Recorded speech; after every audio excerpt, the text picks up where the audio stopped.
Hi എല്ലാവർക്കും നമസ്കാരം. അപ്പോൾ നമ്മുടെ മൈൽ സ്റ്റോൺസ് നിൽക്കുന്നത് 10th മന്തിലാണ് അല്ലേ. അപ്പോൾ ഇനി ഉള്ളത് അടുത്ത നെക്സ്റ്റ് 11th മന്തിലെ മൈൽ സ്റ്റോൺസ്. 11th മന്തിൽ കുഞ്ഞുമക്കൾ എന്തൊക്കെയാണ് ചെയ്യേണ്ടതെന്ന് നമുക്ക് നോക്കാം. 10th മന്തിൽ കുഞ്ഞുകുട്ടികൾ നമ്മളെ പിടിച്ചെണിക്കാനായിട്ട് ട്രൈ ചെയ്യുന്നുണ്ട്. കസേര അതുപോലത്തെ കാര്യങ്ങൾ കിട്ടുമ്പോൾ അതിലൊക്കെ പിടിച്ചെണിക്കാനായിട്ട് ട്രൈ ചെയ്യും.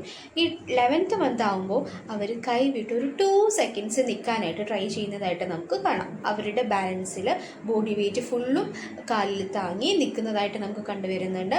മാത്രമല്ല ഇവർ എല്ലാ കാര്യങ്ങളും ചൂണ്ടിക്കാണിച്ച് തുടങ്ങുകയും ചെയ്യും. അതായത് ഇൻഡിക്കേറ്റ്സ്, അതായത് അവർക്ക് ആവശ്യമുള്ള കാര്യങ്ങൾ എന്തെങ്കിലും ഉണ്ടെങ്കിൽ കുഞ്ഞുങ്ങൾ ചൂണ്ടിക്കാണിച്ച് തുടങ്ങാനായിട്ട് ട്രൈ ചെയ്യുന്നതായിട്ട് നമുക്ക് കണ്ടുവരാവുന്നതാണ്. മാത്രമല്ല നന്നായിട്ട് ചെപ്പ് കൊട്ടും അല്ലേ. നമ്മൾ ചെപ്പ് കൊട്ടാനൊക്കെ പറയുമ്പോൾ നന്നായിട്ട് ചെപ്പ് കൊട്ടുകയും ചെയ്യും. 2 സാധനങ്ങൾ വെച്ച് കുഞ്ഞുങ്ങൾ ചെപ്പ് കൊട്ടുന്നതായിട്ട് നമുക്ക് കണ്ടുവരാവുന്നുണ്ട്. മാത്രമല്ല ഈ പറഞ്ഞ പോലെ ചെറിയ ചെറിയ കാര്യങ്ങൾ, ഉറുമ്പ്, നമ്മുടെ പൊട്ട്, അതുപോലത്തെ കാര്യങ്ങളൊക്കെ പോകുന്നത് നോക്കാനും അത് ഈ ഒരു ഗ്രാസ്പിങ്ങിൽ എടുക്കാനൊക്കെ കുഞ്ഞുങ്ങൾ നന്നായിട്ട് ട്രൈ ചെയ്യുന്നതായിട്ട് നമുക്ക് കണ്ടുവരാവുന്നതാണ്. മാത്രമല്ല കുറച്ചും കൂടി സിലബിൾസ് യൂസ് ചെയ്യാനായിട്ട് ഇവർ തുടങ്ങുന്നതായിട്ട് നമുക്ക് കാണാം.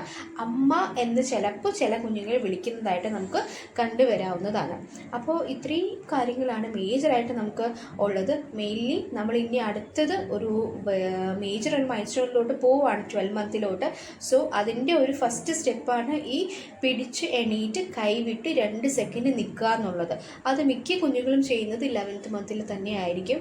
അപ്പോൾ ഈ കാര്യങ്ങൾ മനസ്സിലായി കാണുമെന്ന് തോന്നുന്നു. ഇതുവരെ സപ്പോർട്ട് ചെയ്ത എല്ലാവർക്കും ഒരിക്കൽ കൂടി ഞാൻ നന്ദി പറയുകയാണ്.